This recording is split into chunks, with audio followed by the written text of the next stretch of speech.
Goeiemôre dames en meneers, ek is Boitumelo Matibe en vandag gaan ons leer om hoe ons paragrafe beter te maak. Dit heet hersiening. In die volgende les het julle 'n paragraaf geskryf oor julle skelmodel.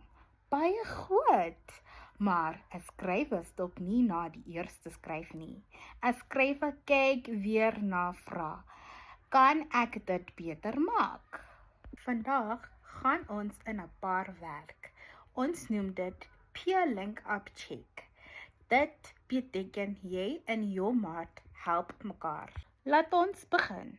Stap 1, gee jou boek vir jou maat. Moenie lag nie, ons help mekaar.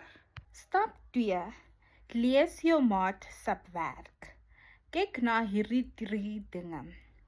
1. Is daar 'n begin, middel en einde? 2. Gebruik jy woord soos omdat, ook en daarom? 3. Gaan elke sin oor die skelet. Stap 3. Sê 1 goeie dinge en 1 raad. Jy kan sê, ek hou daarvan hoe jy geskryf het, of jy kan hier die woorde omdat gebruik. Hoekom doen ons dit? Omdat 'n maat kan sien wat jy nie sien nie. Hy kan help om jou sinne beter te laat vloei. Dit maak jou skryfwerk duidelik. Wanneer jy klaar is, gaan terug na jou e-boeke.